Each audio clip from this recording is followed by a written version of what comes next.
मोदी जी जीत रहे हैं। मैं कहता हूं मोदी नहीं जीत रहे हैं, ये ईवीएम का तिकड़म जीत रहा है।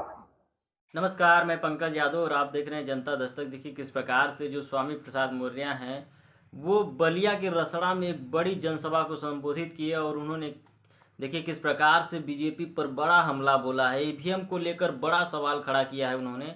और देखिए किस प्रकार से उन्होंने ये भी कहा है कि जो पिछड़ों और दलितों को पहले से दबाते आए हैं, उनकी मंशा रही है दबाने की, अब वो काम नहीं कर रहा है। तो देखिए किस प्रकार से जो पिछड़ों और दलितों के नेता हैं, जो बहुजन समाज की लीडरशिप है, वही आपकी बातों को कर सकती है, वही आपकी बातों को उठा सकती है, वही आपकी तकलीफ को समझ सकती है, अन्यथा कोई नहीं समझने वाला है। देखिए किस प्रकार से जो स्वामी प्रसाद मौर्य हैं, राष्ट्रीय महासचिव हैं समाजवादी पार्टी के, वो उन्होंने किस प्रकार से जो पिछड़ों दलितों पर हुए अत्याचार को किस प्रकार से बताया है और जो ईवीएम है वो किस प्रकार से काम कर रही है बीजेपी को जिताने में, इसको लेकर बड़े सवाल खड़े किए हैं स्वामी प्रसाद मौर्य ने। इसको कहा है स्वामी प्रसाद मौर्य ने।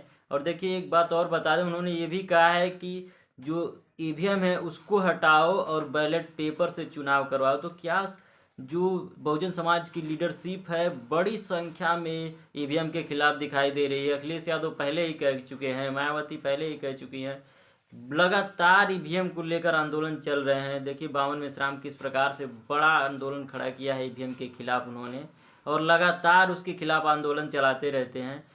तो ये ईवीएम के ऊपर बड़ा सवाल है। स्वामी प्रसाद मौर्य की एक वीडियो बलिया की रसड़ा से आई है, देखिए किस प्रकार से उन्होंने सभा को संबोधित करते हुए कहा। जरा ये वीडियो देखिए। कि लोग आज बौखलाए हुए हैं क्योंकि उनको मालूम है कि हजारों साल से जिसे हमने गुलाम बना रखा था, डॉक्टर अंबेडकर के भारतीय संविधान ने उनको सम्मान और स्वाभिमान का पाठ पढ़ा दिया है। अब वो गुलामी के लिए तैयार नहीं है, गुलामी की जंजीर को तोड़ने के लिए व्याकुल है। अगर यह गुलामी की जंजीर को तोड़ देंगे तो हम गुलाम कहां खरीदने जाएंगे, हम गुलाम किसे बनाएंगे, इस चिंता में वो मरे जा रहे हैं। लेकिन फिर भी आपको सम्मान और स्वाभिमान के साथ खड़ा होना है। सम्मान स्वाभिमान को कुचलने वाले लोगों को जवाब देना होगा। आपके अधिकारों पर आरक्षण पर डकैती डालने वाले लोगों को सत्ता से बाहर का रास्ता दिखाना होगा। कुछ लोग कहते हैं कि मोदी जी जीत रहे हैं।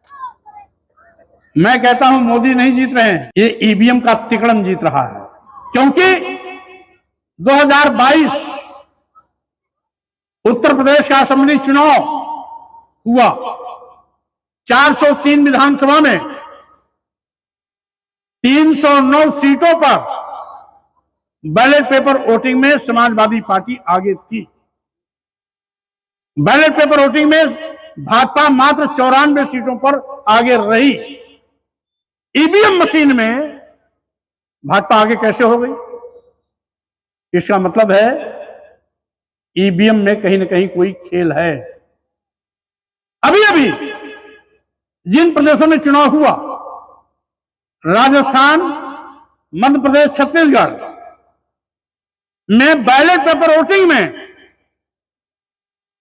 2/3 सीटों से ज्यादा पर कांग्रेस आगे है। तो ईवीएम की गिनती में भाजपा आगे कैसे हो गई? इसका मतलब है कि ईवीएम का तिकड़म की जीत है। ये मोदी जी करिश्मा का जीत नहीं है, बल्कि ईवीएम के खेल की जीत है। और इसीलिए संविधान बचाने के लिए, देश बचाने के लिए, लोकतंत्र बचाने के लिए अब सभी लोग मिलकर के छोटे स्तर से लेकर बड़े स्तर तक इस बात की मांग करें कि ईवीएम हटाओ, बैलेट पेपर सिस्टम लाओ। ईवीएम हटाओ, बैलेट पेपर वोटिंग सिस्टम लाओ।